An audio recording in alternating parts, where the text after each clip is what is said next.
started. Looks like everybody's up on the stage. A few people are still filling in on the audience, but that's all right. We can go ahead and fire off.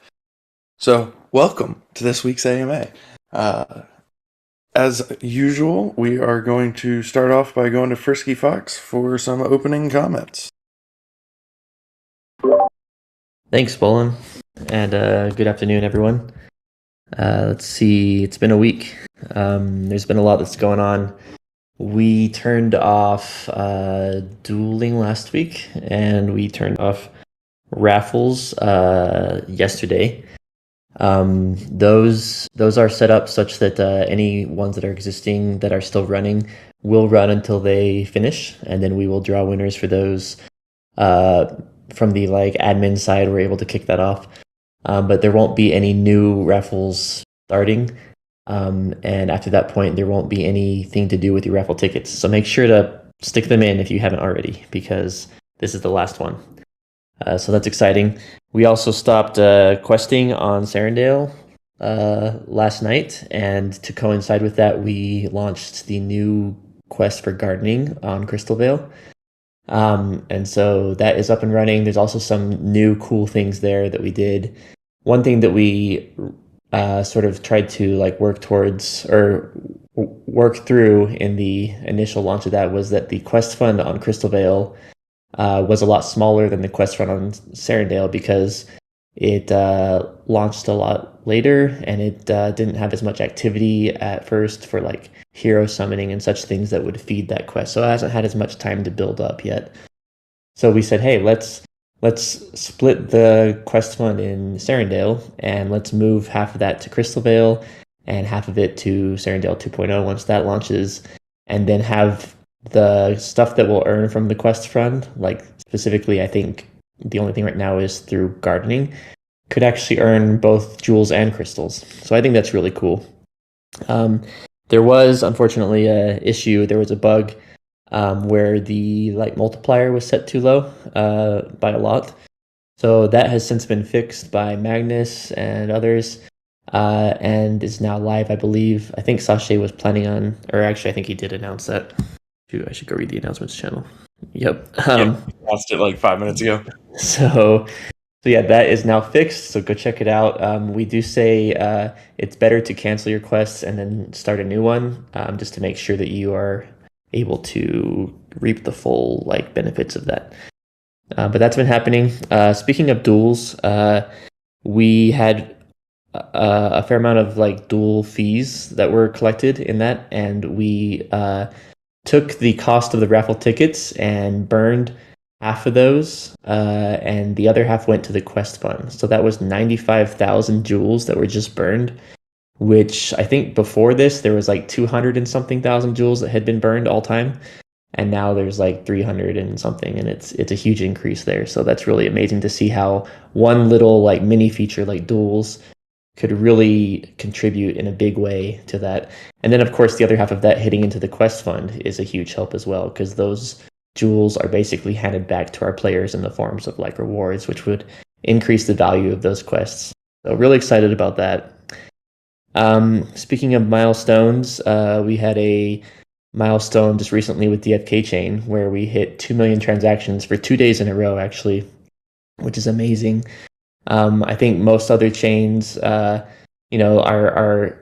fractions of that, and it's just amazing that our chain is able to scale that high and not really break a sweat. So obviously we're looking at what do we need to do to make sure that we can continue to grow that number, and prepare so that our network will stay stable and stay fast and be the best place to play games on the blockchain. So we're hard at work on those things as well. Excuse me. Let's see. Speaking of the Serendale shutdown, I know Pieface is hard at work on a really cool infographic that will be kind of showing some of the things that are happening and when. We're also going to be utilizing the calendar channel here in Discord, I believe, for some of those things too, because we just want to make sure that everyone is well abreast of the happenings and what will be happening and when, basically. So that will be coming. Stay tuned for that. Another thing that we did this week was we turned off the withdrawal fees for the gardens. so that our players and users wouldn't be adversely affected by having to like move their liquidity from Serendale to Crystal Vale. So that's already happened as well. We've talked a lot internally about the migration plan from Serendale to Crystal Vale, and how we'll be doing that, and what order we'll be having things turn off, and what the instructions to the community will be to make sure that their assets are able to be preserved and available as soon as possible. And to that end, there's been a lot of discussion about the snapshotting and airdropping. Obviously, there's a few things that we have to snapshot, like lands and locked jewels and things like that. But there's a lot of things can be bridged. And we do recommend that everybody bridge their assets, because that's the way to maintain control of your assets and to ensure that you have them in a very timely manner. Because if you're just going to wait for the snapshots, those take a lot of time to execute and plan, and it's also a lot of coordination. And right now, we're kind of looking at a time period of maybe snapshotting and having them airdrop. It's going to be months in between those two things. So there's a lot that has to happen there. Obviously, you also have to wait for Serendale 2.0 on some of those things as well. So, just the whole endeavor there will be involved. So if you want to have your assets and maintain control and have them in a timely manner, we do recommend that everybody bridge. And for those that can't or aren't aware, or perhaps they're on some trip or something that they just can't do it, we will do snapshots as sort of a way for us to try our best to protect as much assets as we can for our players. But it's not the ideal solution. There's other things involved there too that are a little bit tricky too. For example, LP tokens. If you have things stored in like LP tokens, after we do a snapshot, it's kind of like the Wild West, because anybody could just say, okay, snapshot is done. Let's go and hurry and sell everything, because I know I'll already receive those in an airdrop sometime in the future. And so those that aren't aware might suddenly find themselves with a lot less of the other side of their LP token from the impermanent loss that's there. So that's one of the major concerns we have with that. That's why we're very much trying to strongly recommend to everyone to just please like bridge your assets. It's going to be the best way for you to preserve the value of those assets and to also like maintain control of them. But we will be doing snapshots as a courtesy and as like a best effort to try to help those that aren't aware, basically. So that's that. We also had a vote yesterday for gardens.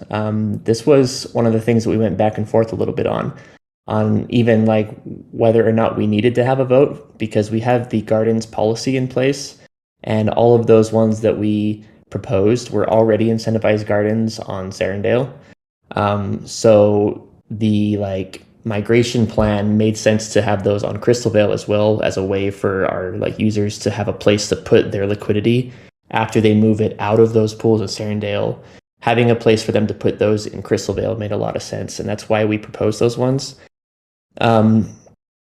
So even though we felt like we didn't necessarily need to have a vote for them, we did make the choice to hold that, because we want to have a lot more involvement from the community with these votes for now and also going forward. And also because the DEX, in a very real way, we don't control that DEX. It's everybody in the community who owns jewels has a say in what happens with that DEX. And so that's very important to us to do that.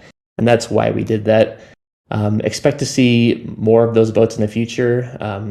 And in accordance with the policy that we have, I think we're looking at doing maybe every month or so, having some votes for some things to add or remove or like rebalance. Even sometimes we'll have things like that. We're kind of looking at some other models out there with some other dexes where they do cool things, where even as often as every week or every 2 weeks, there's a few of them out there that let their users vote on things to figure out what the allocation of each like individual pool will be from week to week, which I think is really amazing.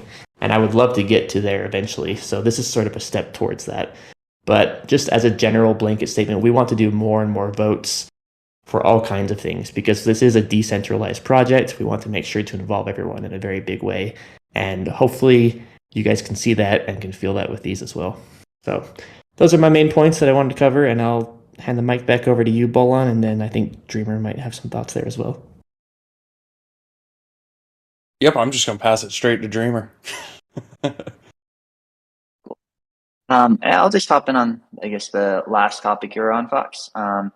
So the DEX and Ice Gardens and the votes. So I think on our side, we thought about these 4 tokens. The Tokenomics Committee just wanted to share our thought process, and with the result of 2 of the 4, so Bitcoin, Clay being passed, and we're going to be looking today to see, all right, how do we adjust the allocations to make room for these tokens? And 2 that were not passed, and these 2 were, I think, Fox made the comment, we weren't sure if we needed a vote. Just to add to that, FTM and Matic, they were already live and part of the incentivized gardens in Serendale. And in the policy that we put out there, a long time ago, I think in January or so, that we're looking to revise as well. It did say that we want to have a vote when we add tokens, and that's what we're trying to do here. However, these are already part of the ecosystem. They're not a new token. They're existing blue chips. They're existing TVL that we had in Serendale. And with Serendale being, Serendale 1.0 on Harmony being shut off, we wanted a place for those to be able to go. Currently, people in the game right now own those tokens, and we had the bridge be able to support it. We were hoping that and proposing that the Ice Gardens would have a home for those to go. So we put those votes forward. Obviously, Bitcoin hopefully makes sense to all, as we support Ethereum, and those are the bluest of blue chips, and looked at as the leading indicators, most stable. There's a lot of trading between Ethereum and Bitcoin as well. Wanted to make sure that we had both of those. Clay, as our new chain partner, wanted to make sure we provide liquidity well ahead of any launch, and off chain for Clayton. I think it is available on some centralized exchanges, but less so on the US based ones. So that was priority. We were supported in that. And then Phantom and Matic, allocations here are going to be quite small. We did want to make sure we had a home for them to go, but we don't have any solid finalized partnerships with these. And the community has spoken, and these did not pass. Some might look at these and say, wait, there's 65%. Did that pass? But the policy actually required 75%. So this wasn't a one-time vote. As Fox mentioned, we're going to try to be a little bit more active with the DEX, maybe even find ways to automate it through smart contracts and learn from others out there.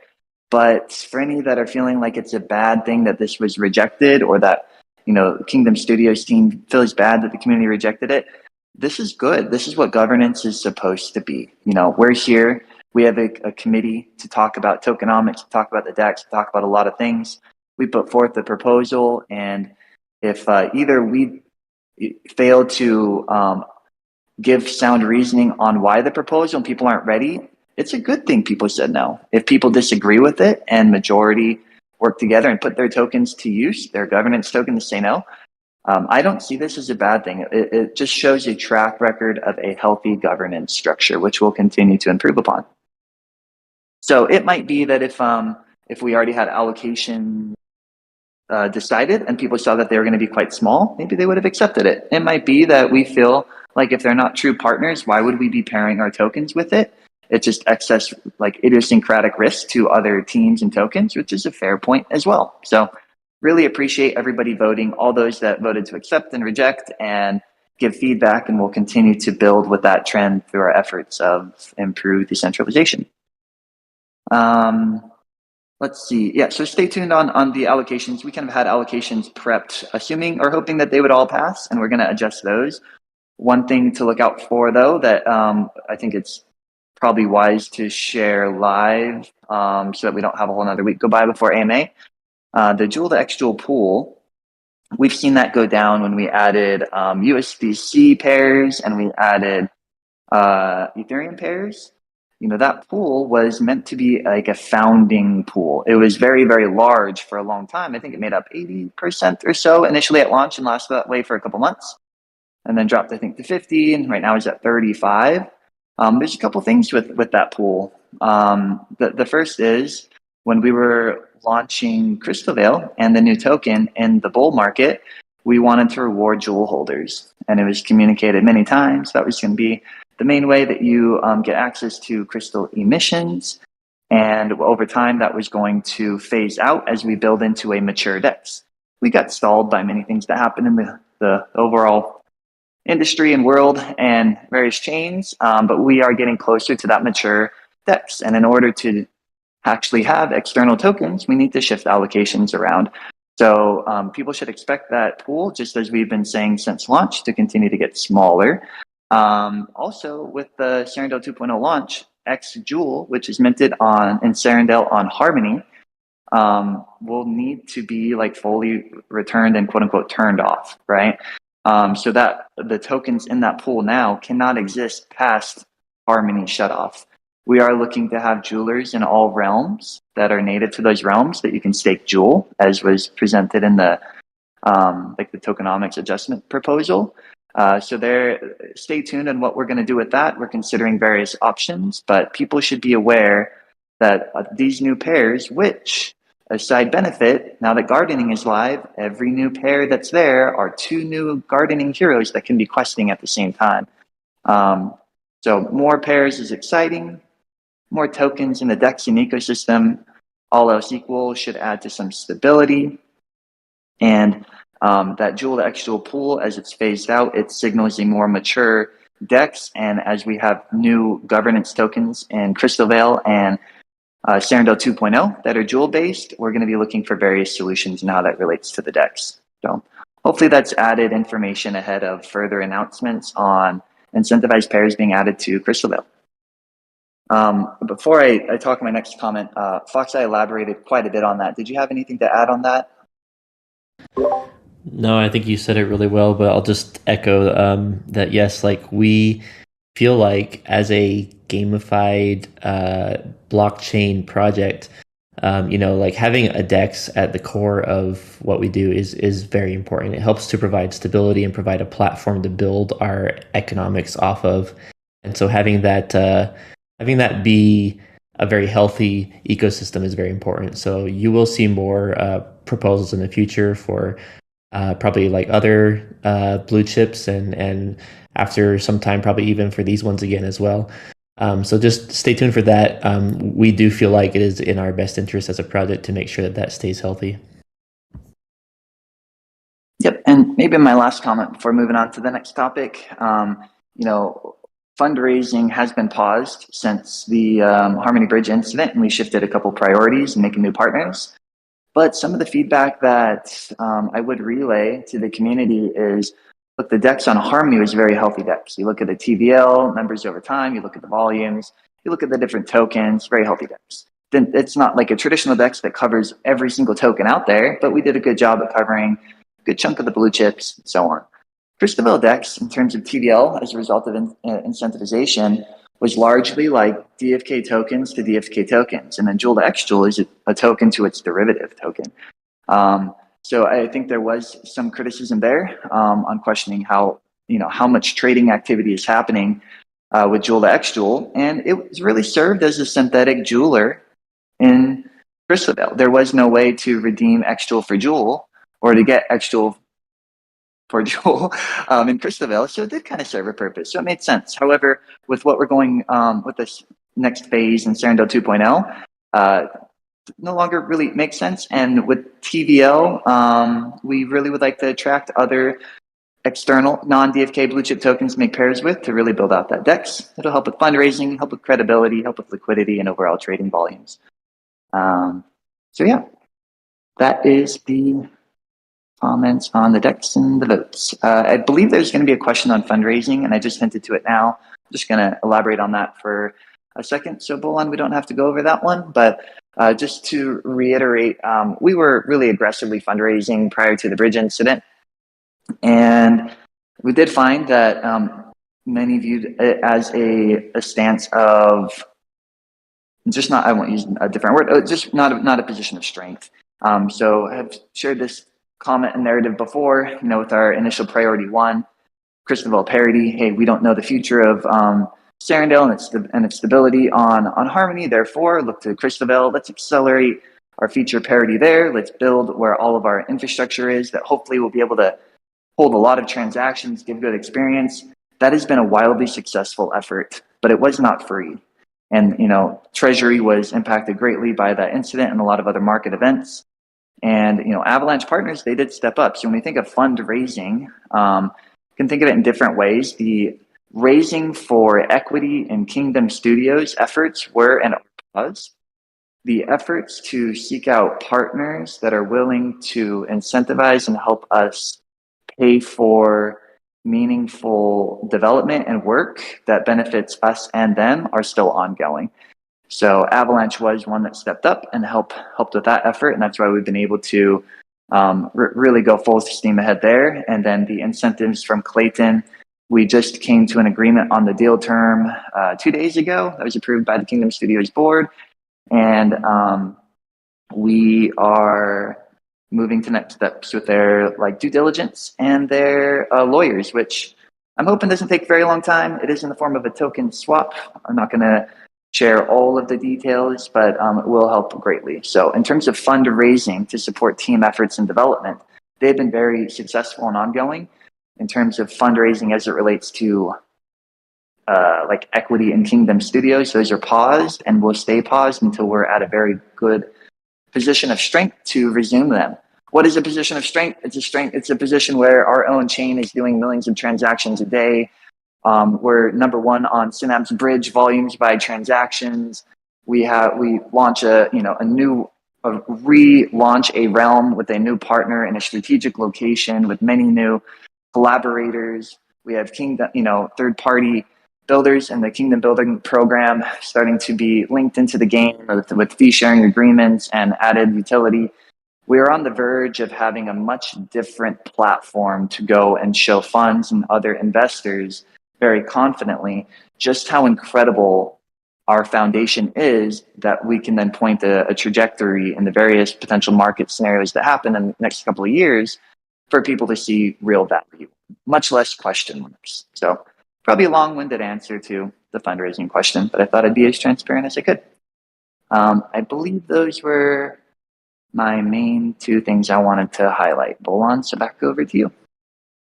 Awesome. Much appreciated. And appreciate you knocking out that question about fundraising while we were at it. So, efficiency. All right, cool. One thing I wanted to throw out there real quick, just because there's not a direct question for it, but I know people are asking, and so it's easier to just throw it out there. Pet Bridge still being worked on. That is that and atonement crystals are the only things that you cannot bridge currently. Both of those things are in the works for solutions, so hang tight with that front. But no, there's not a pet bridge yet. You're not just missing it. Maybe if I could just add to the pet bridge is something that we're working on with our bridge partner Synapse, and they've been helping us a ton with supporting these new tokens, looking at Hero Bridge being able to be supported in the Clayton. So they're doing a ton for us. So some things have to fall behind other things as we work through them in order and have limited resources. But Pet Bridge definitely important, and we're excited to have good partners and smart people on our team to help with it. But yeah, the reason why it's not out yet is not because it's not important. It's just in terms of priority was behind a few other things. Yes, and actually on that front and on how amazing Synapse is, because we can never say it enough, Hero Bridge is still seeing some congestion. After last night's update, there was a mass bridging, and so it has seen a lot of traffic. It is still processing those transactions, so if your hero has not arrived in Crystal Vale yet, he is still in queue at customs. However, everybody's hero will come through. There is no perilous journey aspect to the bridging, so just be patient there. You can head to Synapse's Discord and open a support ticket if you want to.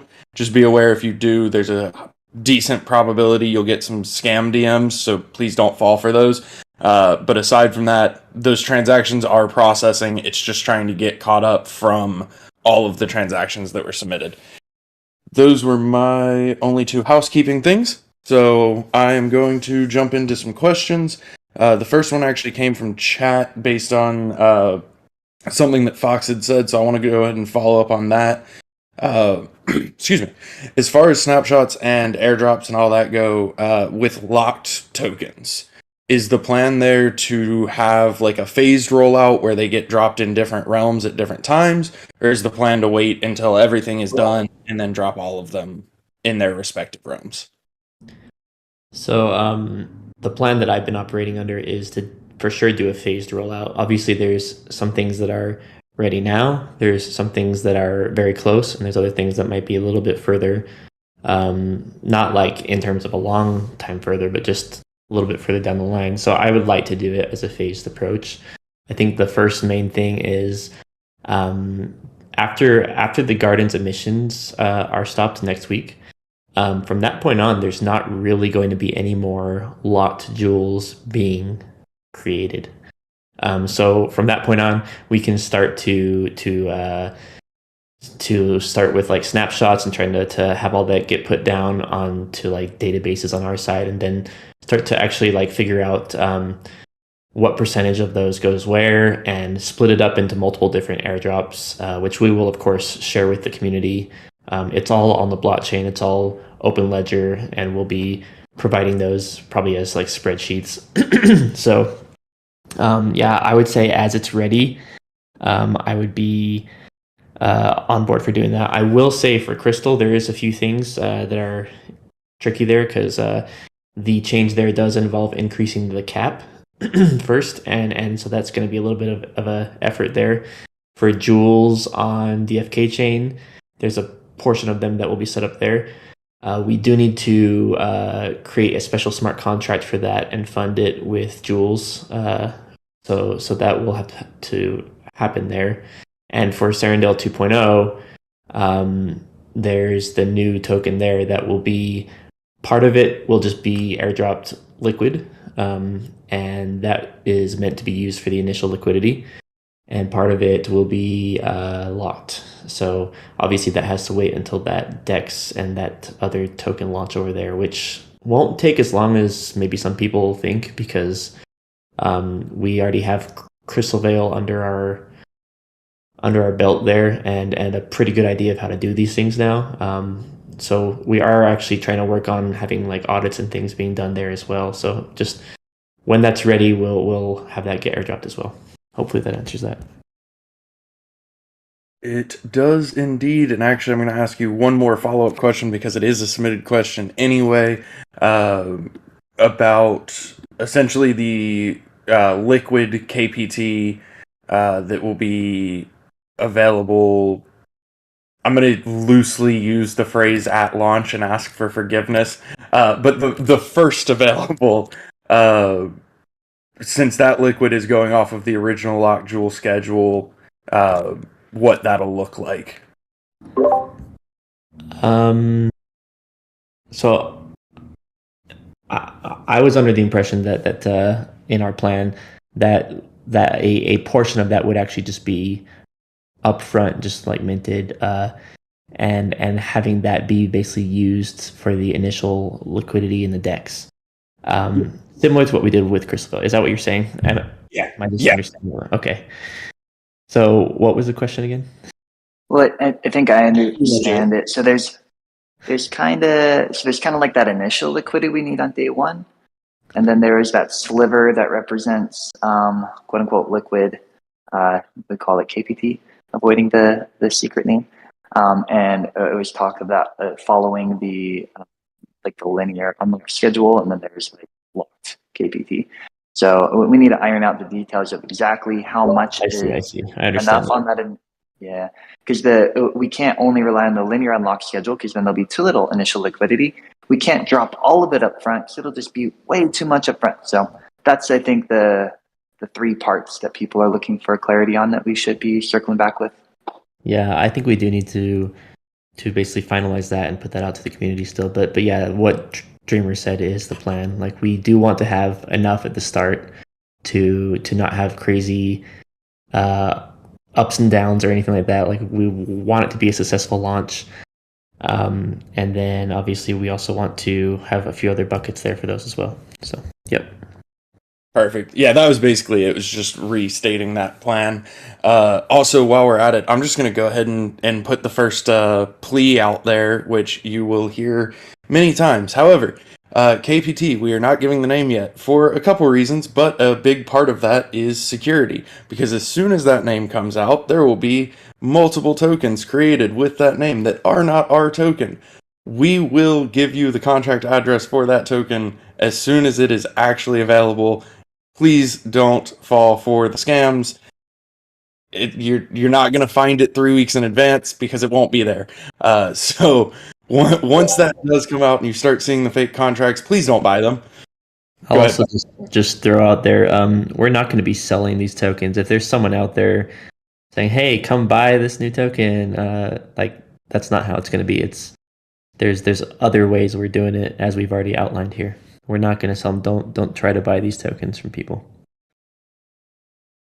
Yes, thank you. So, like I said, you'll hear that many times because we saw the same thing with Crystal, but it's one of those things that can never be said enough.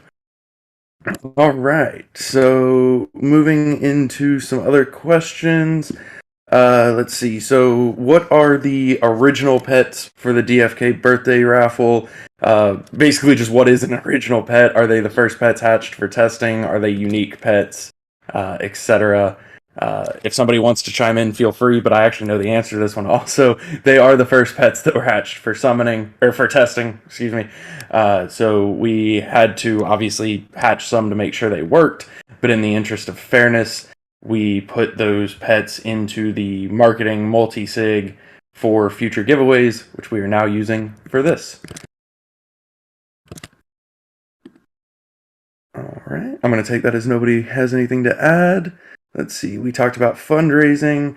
Let's talk about some mechanics questions for a second. So, Hubert, the first one is on hero valuation and things that can be done to slow down heroes entering the market, such as increasing cooldowns on the summon or on summons, having days where the portal is inactive, that kind of thing. I just wanted to give you an opportunity to share any thoughts you had. Sure, yeah. Yeah, so when it comes to like hero summoning and doing any changes to the heroes themselves, that would definitely be something that would require a community vote. Everyone that invested in the heroes invested in the system that's in place for it. So to change that would be require something of that nature. And as far as the actual merit of that, I do think, if you want to reduce the amount of flow that comes out, increasing that delay could affect that.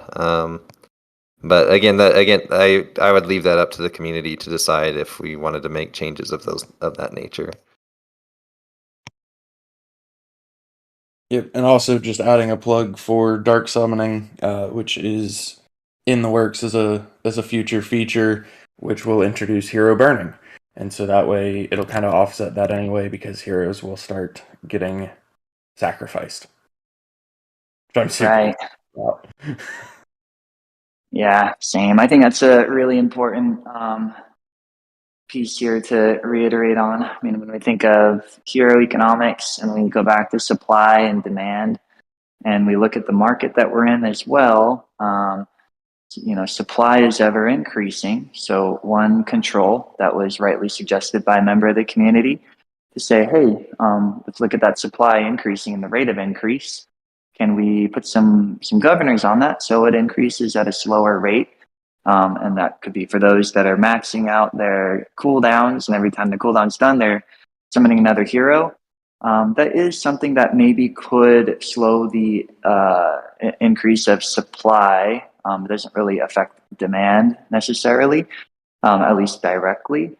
But another thing is to remove supply with a interesting feature that in Web3 is quite common with burn options. And as we gamify that and have been working on dark summoning, I guess that should show that we agree with the concern that has been put forth. Hey, prices are going down. We're not really super focused on price, but price is an indicator of maybe saturation of hero market and population.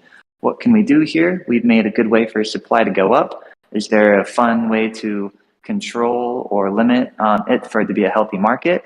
And we're working on that with this solution already. We'll be open to other recommendations over time. And if the community does feel like a longer cooldown, for example, would be helpful and it would pass, I think that is our effort towards decentralization. We do ask to let us work through this dark summoning solution and see how it goes. See how successful it is with heroes being burned and there being a good incentive there.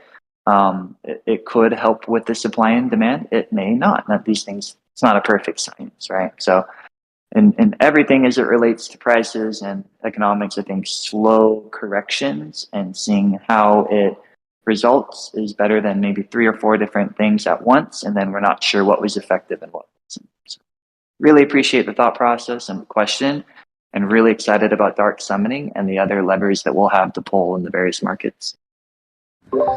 I have a couple thoughts here too. Sorry, and I've said it before in these AMAs, but you look at other projects out there that are doing GameFi or blockchain gaming, and the number of NFTs they have can be quite high. Like I think Axie's last I looked, it was 14 million Axies that are out there circulating, which we aren't even close to yet.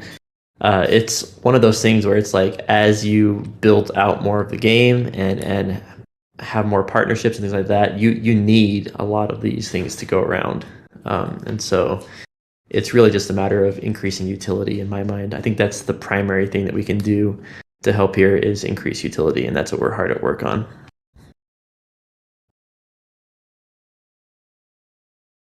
Awesome. Appreciate everybody's thoughts there. And one other, we'll call it mechanics adjacent question. Land competitions, the land competitions following Perilous Journey, are they still on the docket? Can we reaffirm that 8 land plots will be going to the winners? And before or after Clayton launch, if we have a expectation. Hubert, did you want to take that one as well?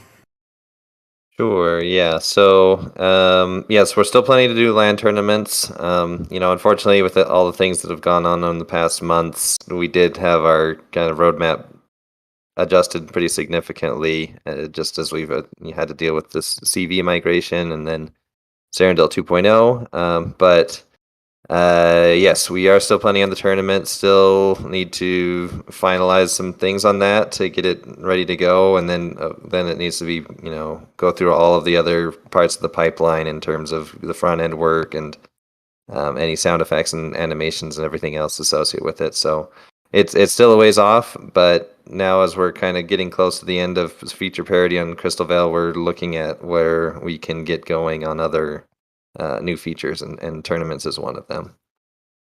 And then I guess as far as the other questions, the plan is still to have 8 that would be for the Perilous Journey Survivor specific tournaments, and then the remaining would be open to everybody. Perfect. Thank you much, good sir. All right, let's see. So, moving to some Beetledude questions. With the multi-quest function, will that mainly be for profession quests, or will it also include training quests? Great question, and thanks, Bolin. It will be for all quests. So I do want to put in a plug for Hubert because this is his brainchild, and the actual select screen where you go to add quests is going to be very cool. You'll be able to see all of the available quests in the game all in one place, and basically run through, open individual quests one at a time and add them to the queue before starting them all at once. And it will include the training quests, and you won't have to go searching on the map for them all, which is pretty amazing. So yeah, the answer is yes, plus some goods. Awesome. And one other question for you while I have you. is the hero catalog and hero viewer. Right now, Crystal Vale only shows Crystal Vale heroes, but obviously we're not going to have Serendale. So, Yes. what the plan there is? Cool. Yeah, the original thought was that the catalog should align with the realm, as it has up to this point. But now, with Serendale being retired temporarily until we get Serendale 2.0 up and running, we'll probably need to add a way to view the Serendale specific heroes as well. So yes, it is on the roadmap. Basically, we'll want to add a split so people can either see Crystal Vale heroes, Serendale heroes, or both. Behind the scenes, the numbers for each of them is different, but they're on the front end. You're seeing Hero 1 and Hero 1, both on Crystal Vale and Serendale. So we kind of need a way to differentiate that.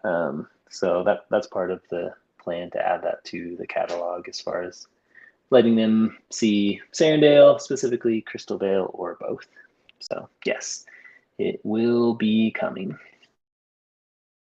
Awesome. Much appreciation for all of the work that all of you do, really. Then I wanted to go to Pieface, who I believe has some news for us also. Or I'm putting her on the spot, one or the other. No worries, hey everybody. It's great to be here. And so my plug essentially is with events that we're doing, and meaning Token 2049 that's going on in a couple weeks. We will have a group of us going to be there in Singapore. It's actually they've kind of built around Token 2049 of a Crypto Asia Week, probably one of the biggest crypto events in Asia, which is really exciting. And we are going to be at the Clayton booth, and they have a little GameFi section. And for those of you who are in Singapore / Malaysia, or who are traveling to going to be attending this event, please visit us. It'd be awesome to see you guys. And I don't know if we have enough of the community who want to kind of get together. It'd be really awesome. This is just off the top of my head, be awesome to do a mini Southeast Asia meetup, if there's enough in the community in Singapore who want to do that. I'm actually part of the Singapore Malaysia DeFi Kingdoms Discord, so yeah, I'm just kind of throwing that out there as well. It's nothing official yet, but if we can get a good group, that'd be awesome. But yeah, we're really excited. We'll be there, and we've got merch and some swag. Our ever so loved map drawstring bags will be there, and maybe some other surprise items. But yeah, that's all for me. I think that's a great idea. If there were people, in attendance. I think the event is at MBS, Marina Bay Sands, and right next to it is Gardens by the Bay. There's a lot of area over there. We could get together, high five, take a picture. I don't know, do some kind of socializing. So I guess we'll see what kind of interest is in that. But I did want to add, it's quite exciting that we're able to make this happen. Clayton showing up pretty immediately after solidifying our partnership to say, hey, we have some real estate. It's expensive.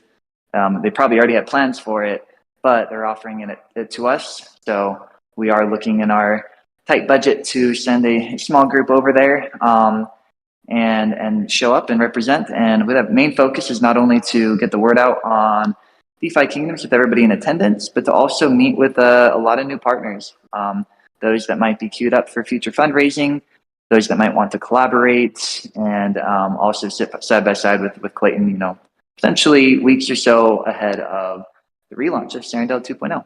So super exciting.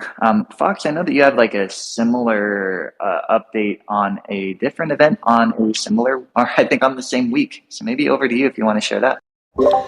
Yeah, I got the short end of the stick here. Everyone heading over to Singapore with all the good food, and I'm heading to New York with also good food, I guess. But it's my first time going to New York City. Been everywhere else in New York except the main city, so yeah, it'll be fun. There's an event there by Chainlink. Me and Magnus are going to be there speaking about some of the things we've been doing with smart contracts and randomness, and some of the ways that we hope to utilize Chainlink in the future. And we've actually been speaking a lot with Chainlink over the past months. Actually, since last year, I think we've been speaking with them and trying to figure out, like what is the best way that we could partner with their technology and like with them to bring that sort of stuff to our app and our game and to our chain. And I think they already are supported by Clayton on testnet. And I think they're pretty close to launching on mainnet there too. So there's all kinds of really cool stuff that we would like to do there with that to help to improve and secure our on-chain randomness and other types of things that will improve the user experience as well. So, yep, we'll be over there, and the opposite side of the world, they'll be in Singapore, and it's on the same day. So, lots of stuff. It'll be really fun. I feel like I'm adding to everybody's comments. I'm really sorry if that's annoying. I just wanted to kind of celebrate this a little bit. Chainlink is a very sought after protocol and partner to have.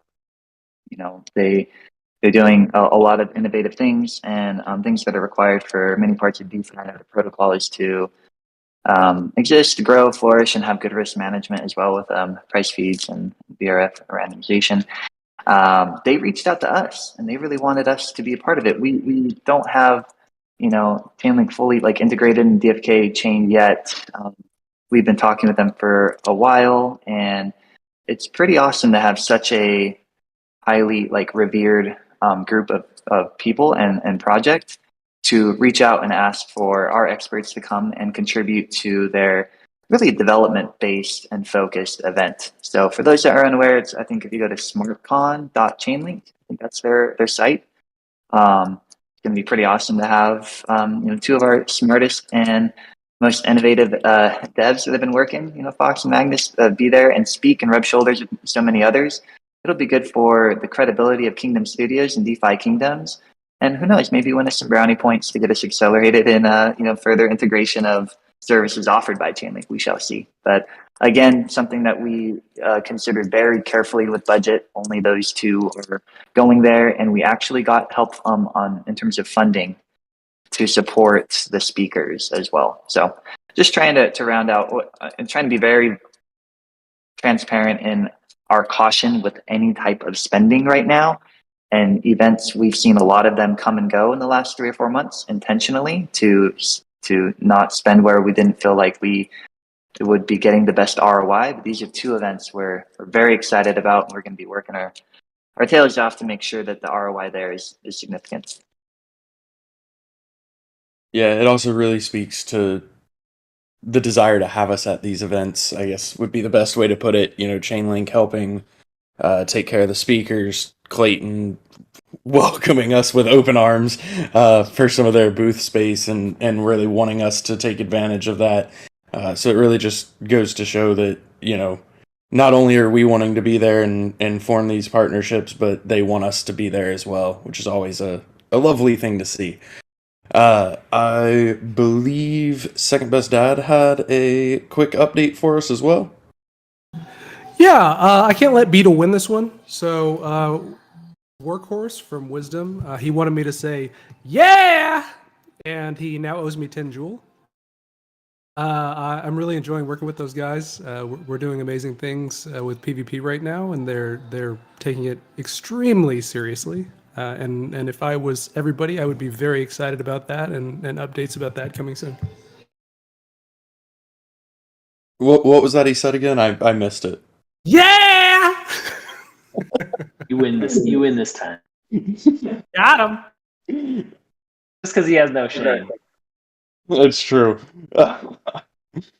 Yeah, the Wisdom guys are so just excited to be working on it. They're awesome. We're very fortunate to just have a series of really good partnerships, which I feel like we talk about every week, but they continue to just be amazing partners every week. So hey, Sunbear, did you have anything, any updates you wanted to give?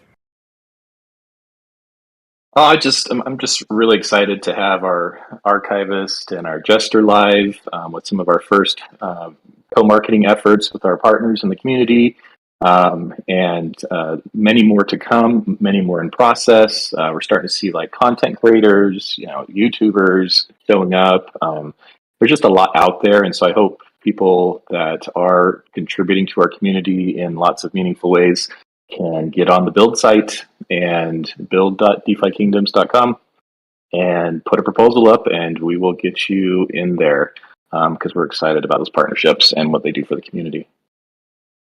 And that's it. Maybe I could put a little. I'm so annoying. Maybe I could put a little plug for those. So Rome Terminal, if you know what Rome Blockchain Labs are, these guys are doing really big things on Avalanche. This is a partnership that's been long in the making. Since we're looking at Avalanche and their ecosystem. If you look at like parent companies and who's working on what, these guys are also linked to Banky. So in all of the craziness last couple of months, they just went ahead and like supported us in their terminal. So if you go to the archivist and you go to Realm Terminal, it's a really good terminal if you are a trader or looking to learn more about technical analysis and the other tools there.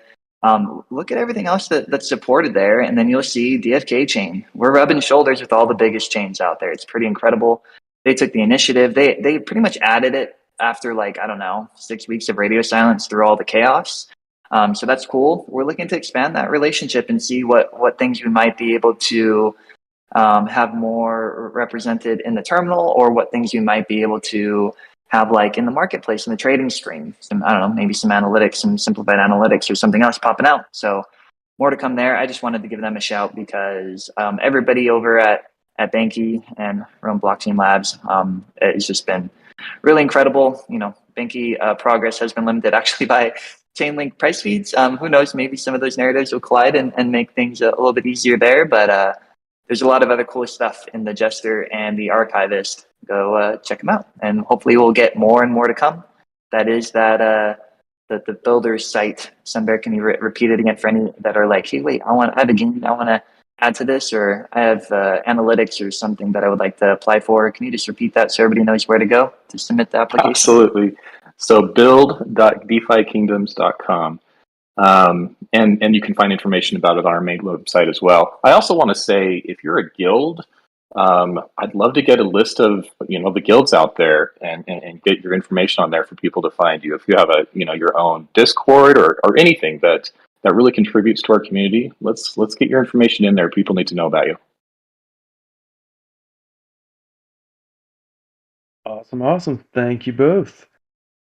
All right. Does anybody have any updates before we start the closing process, or comments, or whatever the case may be? I'm going to take that as a no. I just wanted to throw out there that, as always, I appreciate everybody on the stage and in the audience, but it is great to see just a steady, significant uptick in our community activity again. We have a lot of people coming back who have, taken a couple months off of the crypto world, which is understandable. And it's so good to see, all of these people coming in and interacting again, seeing more activity in the Discord, on Twitter, Telegram, Reddit, etc. But it's really, really cool to see all of this, picking back up as we continue on and keep building and everything. But definitely a special shout out to those folks that have been here since the early days and are returning. It's good to see all of you again. So with that, let's see. We will end with Dreamer and Fox, but aside from that, does anybody have any closing comments they wanted to give? I'm going to voluntold Professor Tango to say something. I haven't heard his voice in a while. Hey, yeah, I don't really have a whole lot to add. I'm just here for moral support mostly, but just really excited to see the progress that we're making lately. I kind of feel that old spark that we kind of had last year, and just really excited to see these partnerships come to fruition. I would say that lately I've been working just as a community update. I have been working on some financials and analytics and stuff that I'm hoping to be able to release some interesting details out to the community here coming up. So hopefully that'll be enjoyable, I guess, in some small part. But mostly just looking forward to seeing, the really cool new features coming up in the game and on the new chain. So.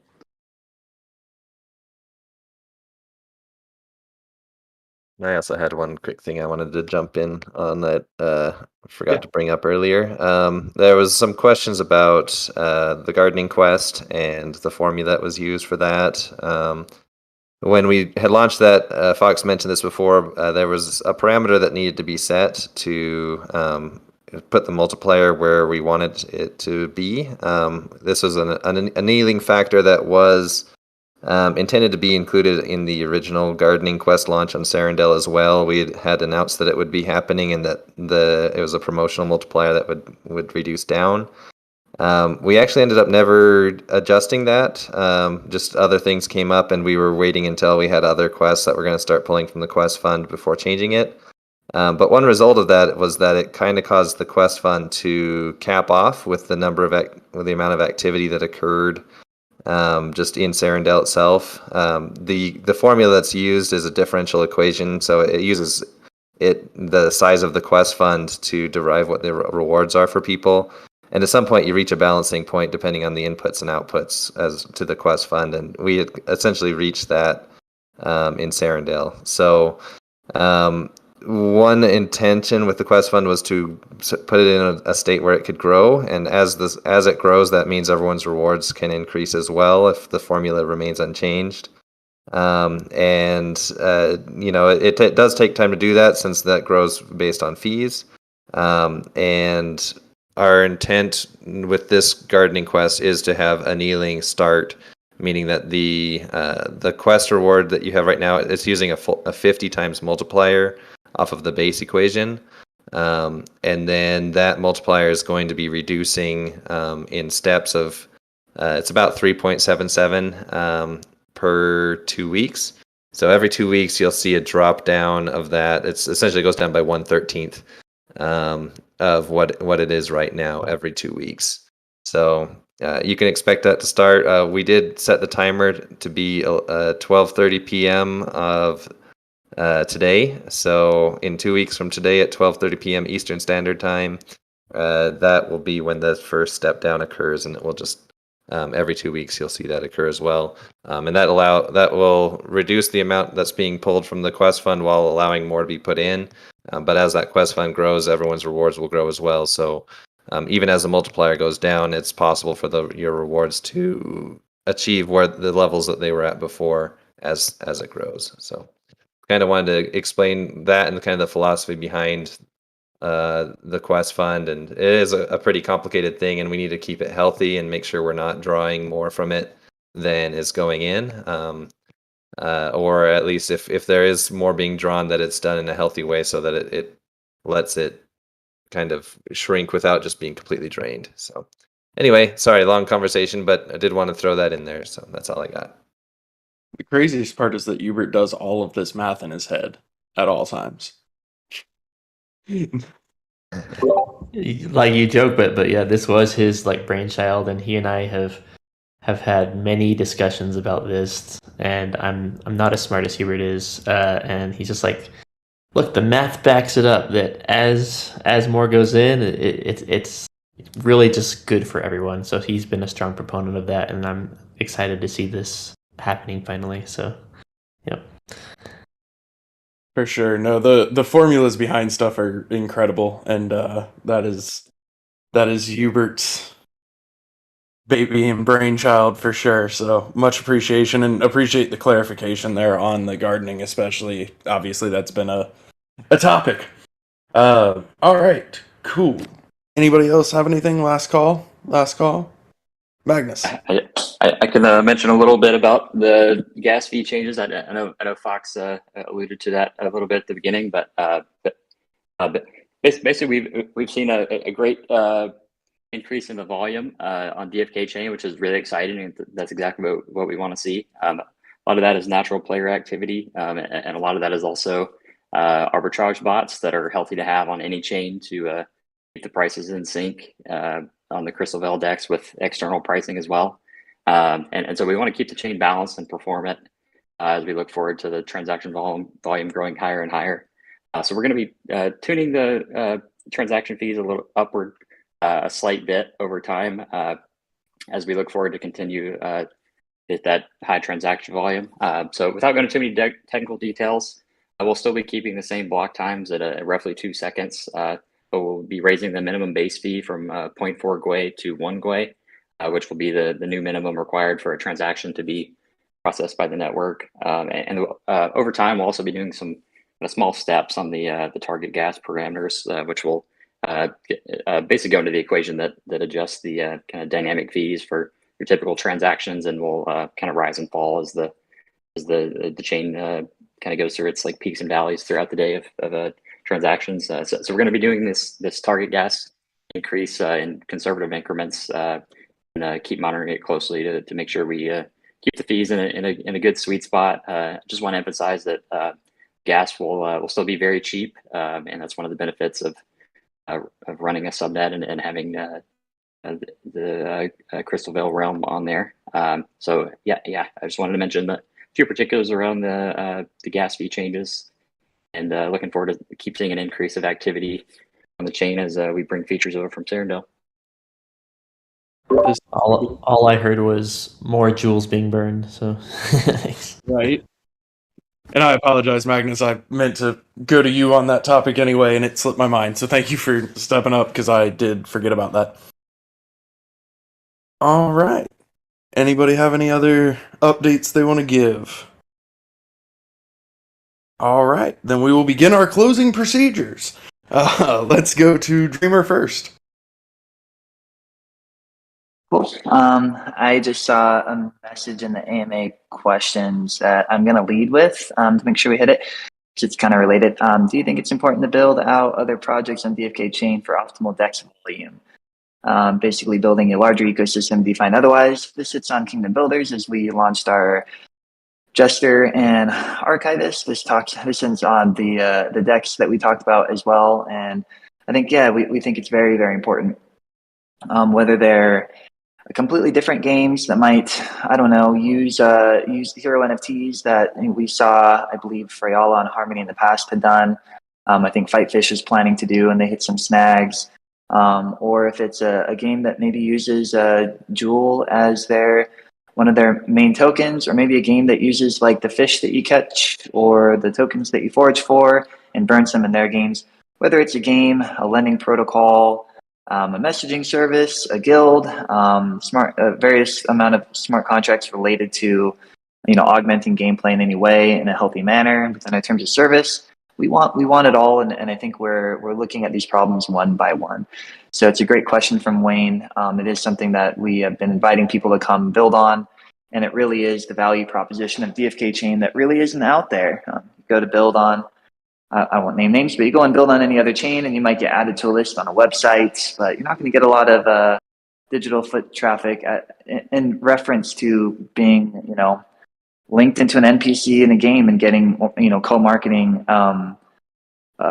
willingness. And as the game grows and, potential protocols have more overlaps, it just really hints to that rising tide raises all ships. So great question. Hopefully it's very clear that is important to us and that we're trying to support that and trying to work through some of the quirks and blockers that came up with that. And thank everybody for being patient and working with us.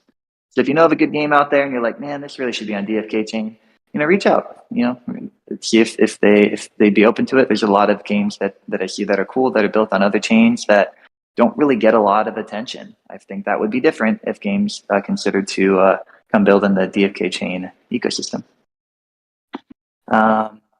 So with that, there is a related topic as well with, the difference of building on Harmony and DFK chain as it relates to questing. There are some services out there. I'm not going to go through and list any of them or open a larger discussion. But I will just say, Sachet is one of our like prized jewels on the team. He is super hardworking. He's really smart. People really like him in the community, and he has been asked and has actually asked too, and to some degree, really look for a way to work with some of the builders, working with Sunbear, working with Bull on the community to see, some of the services that are currently not available on DFK chain, given whitelisting restrictions, given gray area of where it falls in the terms of service and where the community sits on it. He's looking for solutions right now. So any feedback or ideas that people have as it relates to services, provided either requesting and so on. Sorry, I just started choking up. Please do stay tuned or reach out. It is important to us. We realize that migrating from Harmony to Clayton and having Christabel parity, feature parity be the bridge to that and really be where everything is supposed to land.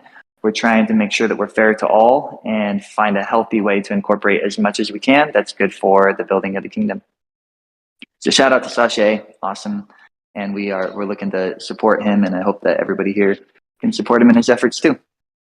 My last comment, I think when I was talking about the Jester and Archivist, I really only shouted out one, and maybe that wasn't fair.